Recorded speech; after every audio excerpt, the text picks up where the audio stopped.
I think Castle lives in a world where, as far as he experiences it, he's the only real person in it. Um, and I think he is on the cusp of such technologically advanced stuff that he's sort of like just riding this perpetually cresting wave that only he can appreciate. He's approaching all of what's happening as if he were playing.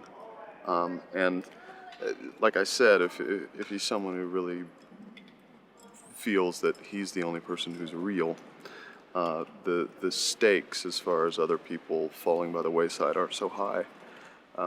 But you do whatever kind of internal alchemy you need to do to personalize it. At the same time, you know, there is an impersonal element to the way this guy operates, so you can only take that so far. But I don't know. I mean, Mark and Brian have been helpful because this all emerged from their imagination, so they've helped to sort of solidify my sense or confirm my instincts from moment to moment. It's so ambitious what they wrote, and I could only try to envision it. I think, you know, there were certain things about the script that I looked at and thought, well, how's that going to work? You know, the soft shoe, lip sync, Sammy Davis number, or the fight scene I have. Those things were intriguing, but ultimately kind of perplexing.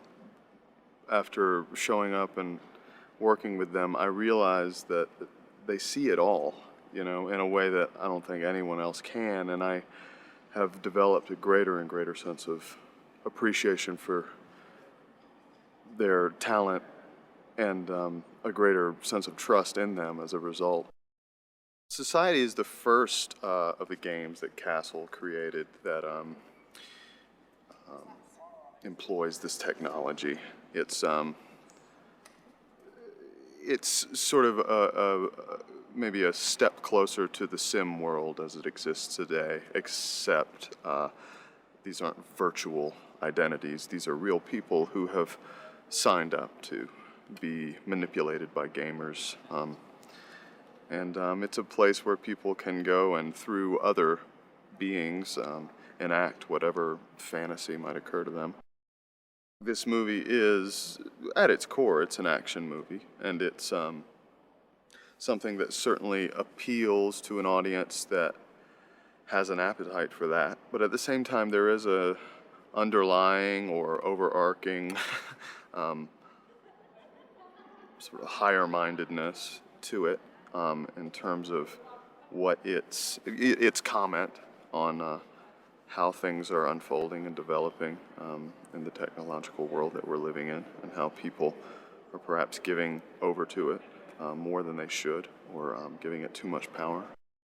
I think the movie will be a thrill ride, you know. I mean, it's going to be incredibly infused with energy, but I would hope that when someone walked away from it, they found themselves considering it in a way that they're not accustomed to considering an action movie. You know, maybe it would stay with them a little bit.